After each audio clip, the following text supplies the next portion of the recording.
The cobbles continued today with Le Samyn, a race the organisers describe as a mini Paris-Roubaix. The men's race was a little over 200 kilometres in distance, starting in Carignan in the Wallonia region of Belgium, heading initially north to a circuit before retracing their steps back through Carignan and towards the finish line in Dour. There they would complete a 26.9 kilometre circuit 4 times with 4 cobblestone sectors per lap. A group of 6 went up the road to form the day's early breakaway, but their lead was always a tentative one. A crash off camera brought down Bert van Leeuwenberger of De Koning. He had a suspected broken collarbone. The break were in fact caught with still over 80 kilometres of the race remaining by a strong group that had prized themselves off the front. Behind them though, Bingo Wallonia Bruxelles had missed the move and were forced to do the chasing. And eventually it was a successful chase. The groups came back together with 70 kilometres of the race remaining. Now, as you might expect, De Koning Quickstep, despite losing Leeuwenberger, were very active at the front of the race, clearly looking to make it as hard as possible and force another group clear. This man came close to winning the race 3 years ago. Alex Kirsch, now riding for Trek Segafredo, on the attack over one of the cobblestone sectors on the finishing lap. 10 kilometres later, and he was at it again. Team NTT particularly attentive though, more often than not with multiple riders in the front groups, and this time it was Gurgel following the move. Last year's winner, Florian Sénéchal, was alert to the danger though. He'd bridge across with David Decker of the SEG Racing Academy. Also making it across, the tractor himself, Tim de Klerk of De Koning Quickstep, along with Amé de Ghent of Circus Wanty Gobert. Once again though, it all came back together, cue another attack from de Klerk. In the end though, it wasn't an attack that made the difference, but rather a driving of the pace on the front by Omloop Het Nieuwsblad winner Jasper Stuyven. Teammate Kirsch on his wheel, de Klerk and Decker behind him. Also there, another man on form right now, Giacomo Nizzola of NTT. The Italian finished runner-up at Kuurne on Sunday. A few more would manage to get themselves across eventually, giving us 12 riders at the front of the race with less than 10 kilometres remaining to the finish.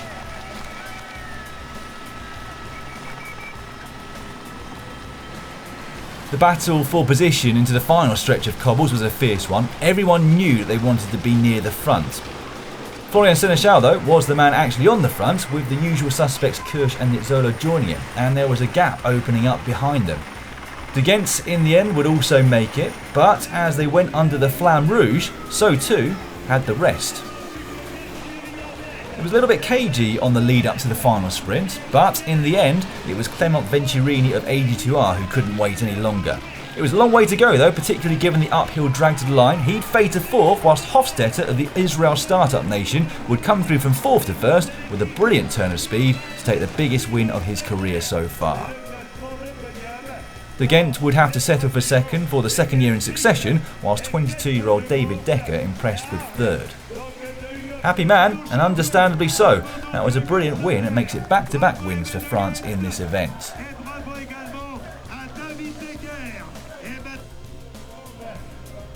Earlier on in the day we'd had the women's event, 94.9 kilometres over the same road, ending with 2 laps of that 26.9 kilometre finishing circuit. Mobistar, Lotto Soudal, Bulls Doelmans and Trek Segafredo amongst the bigger teams taking part. By the time live pictures started though, Chantal Black of Bulls Doelmans had already flown the nest. She'd attacked from a group of 14 riders with almost 60 kilometres of the race remaining. The team as a whole were looking their dominant selves, with 2 further riders in the chasing group, Christy Macherus, the champion of Luxembourg, and 23-year-old Jip van den Bos of the Netherlands. Black is twice a winner of this race in the past, and she was showing no signs of slowing down despite the length of time that she'd been solo off the front. And in the end, it would be a comfortable winner for the former world champion, her first of the year and the 3rd for her team. Behind her, it was Ellen van Dijk that was the first of the riders in pursuit to go on the attack, knowing though by this point that they were fighting it out for 2nd place. However, in the end, they'd all be sprinting together for the line.